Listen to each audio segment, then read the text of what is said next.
राष्ट्रीय खेळाडू वंशिका अनिल कांबळे यांचा वाढदिवस मातोश्री वृद्धाश्रम येथे साजरा करण्यात आला। हजारो विद्यार्थी घडविणारे, त्यांना संस्कार करणारे सरस्वती भुवन शिक्षण संस्थेतील क्रियाशील क्रीडा शिक्षक मास्टर अनिल कांबळे यांच्या कन्येचा 19वा वाढदिवस मातोश्री वृद्धाश्रम कांचनवाडी छत्रपती संभाजीनगर येथे साजरा करण्यात आला।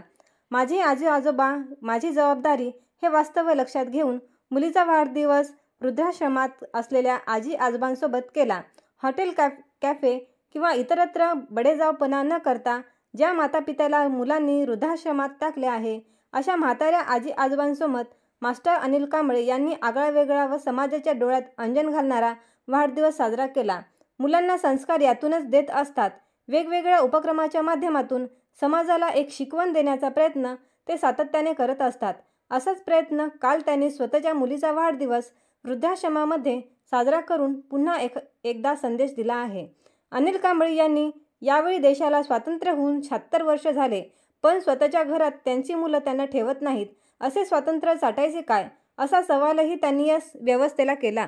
म्हाताऱ्या आई वडील जर मुलांना जड होत असतील आणि त्यांना अनाथ आश्रमात येण्याची वेळ येत असेल तर मुलं बाळ होण्यापेक्षा वांजूट राहिलेलं बरे, असेही भावनिक उद्गार त्यांनी काढले।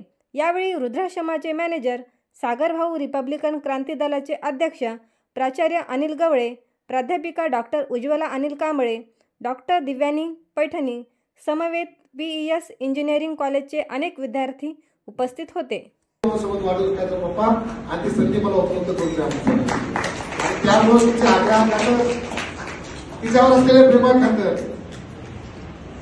सकाळी जेव्हा मी एक स्लोगन टाकलं तिच्या वाढदिवसाचं की बाप म्हणून पहिली वेळेस पिता झाल्यानंतर काय आनंद होतो, कुठे तुझ्या वाढदिवसानिमित्तानं तो आनंद मला मिळाला, तुझ्यामुळे मला बाप पण मिळालं।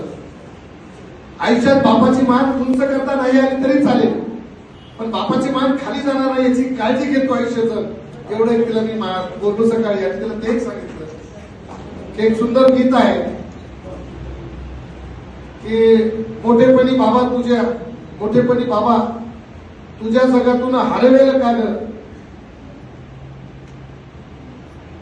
सासरला जाता जाता उंबरठ्यामध्ये बाबासाठी येईल का ग पाणी डोळ्यामध्ये, अशा 4 ओळ टाकल्या। माझ्या हजारो मित्रांचे, हजारो लोकांचे मला फोन आले आणि त्यांनी सांगितलं सर मुलीबद्दल तुम्ही खूप चांगलं वाटलं। पाय मारल्यावर मला तुम्हाला आवर्जून सांगायचं आहे, सुनेची चूक नाहीये बरं का, तुमच्या सुनेची चूक नाहीये ज्याच्यामुळे तुम्ही इथं आहात, ती चूक तिच्या आईवडिलांची आहे।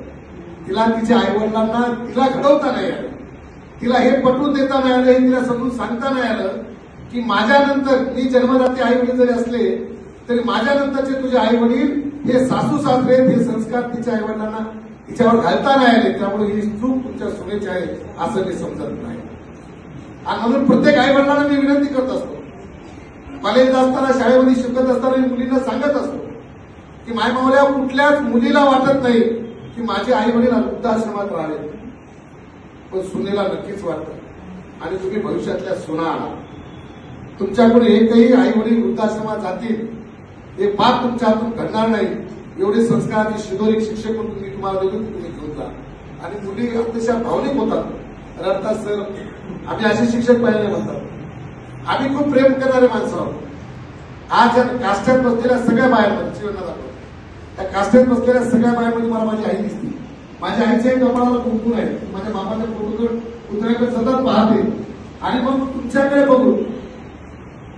बघून मला असं वाटतं की माझा बाप कदाचित या खुर्चीमध्ये कुठेतरी बसलेला आहे आणि या बापाला मला कसा आनंद देत आहे, या माईला माझ्या कसा आनंद देत आहे, यासाठी सागर भाऊ हा खटाटोप केला आहे। कुठलीही प्रसिद्धी मिळावी, काहीतरी मोठं करावं असं काही नाही। राजकारणामध्ये खूप पद सत्ता बघितल्या, मला त्या आईचं खूप कौतुक वाटलंय की आई मला म्हणजे की तू मंत्रिमंडळात भविष्यात जावं।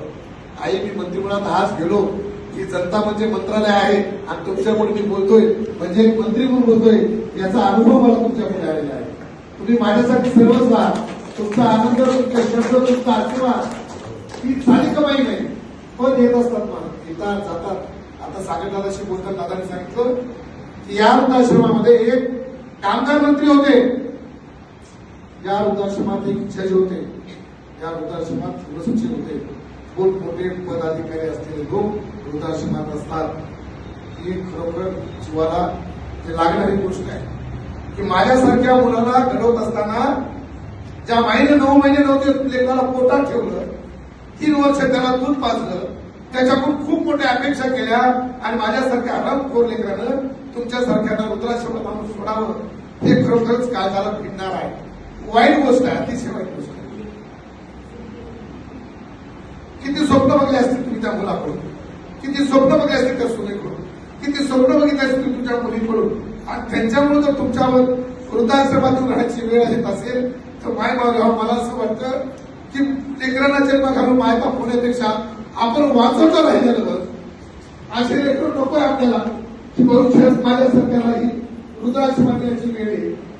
पण ही वाईट गोष्ट आहे की आपली माय तिनं 9 महिने नव्हते पोटात ठेवलं, पोटाला चिमटा देत आपल्या मुलाला शिकवलं, आणि एक कुठली तरी सून आपल्याकडे येते आणि ती सून आपल्या त्या नवऱ्याला ब्लॅकमेल करून आपल्या सासू सासऱ्याला वृद्धाश्रमात मागायला मजबूर करते.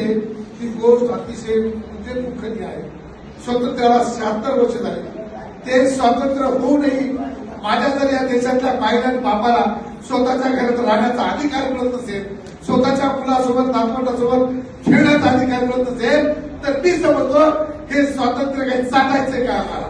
या स्वातंत्र्यानं आम्हाला दिलंय काय? जर माझ्या बापाला आणि भावाला, माझ्या बाईला आणि यातल्या आजीला बसलेल्या आजीला वृद्धाश्रमातून राहायची वेळ येत असेल, सागर दादा मी तुमचे कौतुक करतो. कदाचित या मायबापांना तुम्हाला जन्म देणं शक्य झालं नसेल, म्हणून त्या ईश्वरानं या मायबापाची सेवा करण्यासाठी तुम्हाला जन्माला घातलंय.